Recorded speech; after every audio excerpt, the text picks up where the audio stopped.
Is your relationship on the verge of collapse? Do you feel like you're walking on thin ice? Maybe you're experiencing difficulties dating someone and you're considering breaking up and just walking off to Death Valley and never looking back. If this hits home, then oh boy, do I have a video for you.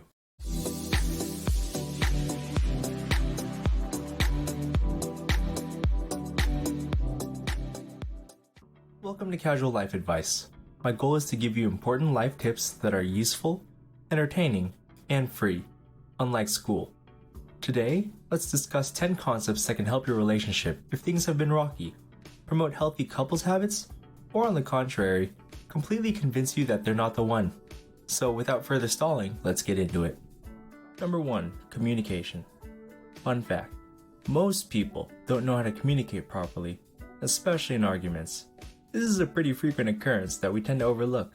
It's also kind of tricky, so let's really think about it.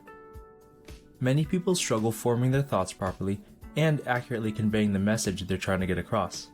But even if you get the message out properly, what if the person you're talking to misunderstands what you're saying? People can have different definitions for some words or phrases. For example, showing affection or showing that you care for another person may be exhibited by different actions. This is very prevalent across cultures, so carefully try to structure your thoughts and make sure they're being transmitted properly, but also make sure the other person understands what you're trying to say. Number 2. Honesty. This one's pretty obvious, but I want to elaborate on things we tend to overlook. Many people lie for the sake of their partner. If there's a problem and you say, "I'm okay," or the famous, "I'm fine," and your partner believes you, it can be bad for both of you down the road. Oftentimes, bottling things up and not voicing your concerns can cause you to explode like a volcano one day. But in addition to lying about how you feel, obviously, don't lie about anything else in general, since lies have to be covered up by more lies, creating a vicious cycle. Number 3. Values. We know values are beliefs that are important to how we live on a day-to-day basis. People are different and we value different things. A prime example is a few couples I know breaking up since they had differing religions. This is relatively common, unfortunately, but it is good to stand up for your beliefs and principles since they are pivotal to your everyday actions. Number 4.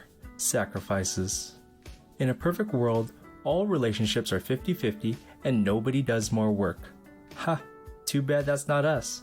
You're either the person who does a little more, or you're the partner who doesn't do as much as the other person. Although there are some outlier couples that can keep it relatively even.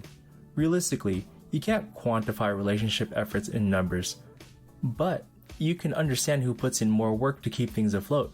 If you think your partner is doing way less work, call them out. It's kind of baloney to be doing significantly more work in a relationship. It takes two to tango, baby, so both parties should try 100% of their best efforts. Number 5. Realistic expectations. This might sound insane, but some people truly believe that getting into a relationship will make them happy. People, in general, need to be happy on their own first, then find someone who can complement their life. If you have a childhood traumatic experience, or issues that are unresolved, jumping into a relationship will involve the other person. Imagine getting into a relationship with me and I told you I owed $250,000 from a quick cash loan agency.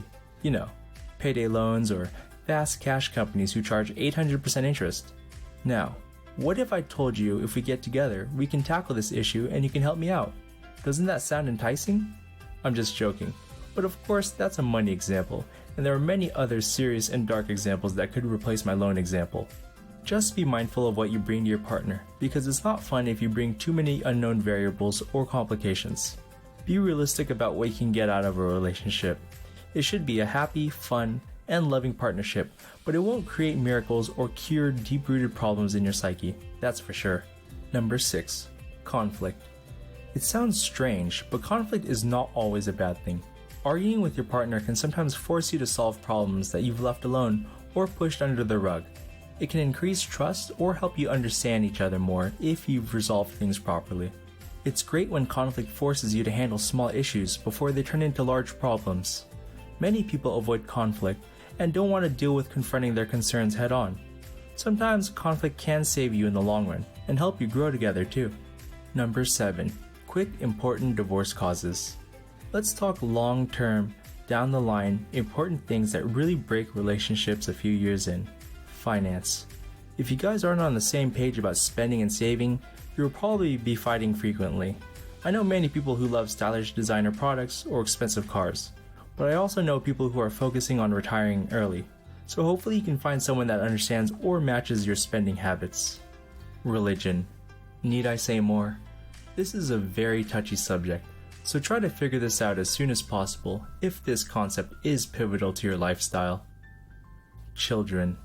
This one is pretty tricky since people can change their minds down the road, but there's also a certain window in which it's healthy or optimal to have children, so there's a timeline to adhere to.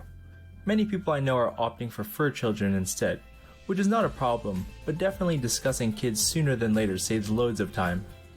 Fighting too much.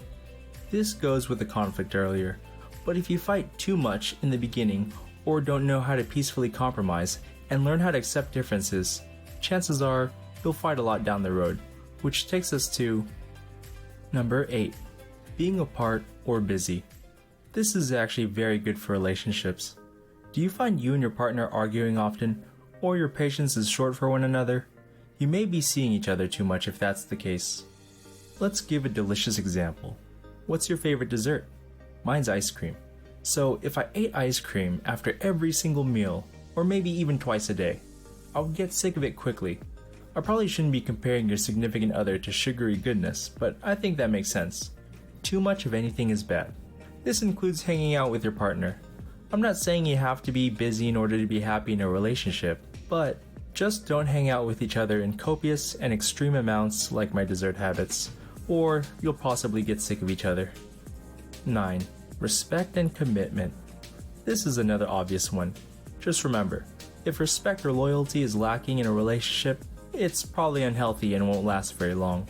So always be upfront and honest with how you're feeling.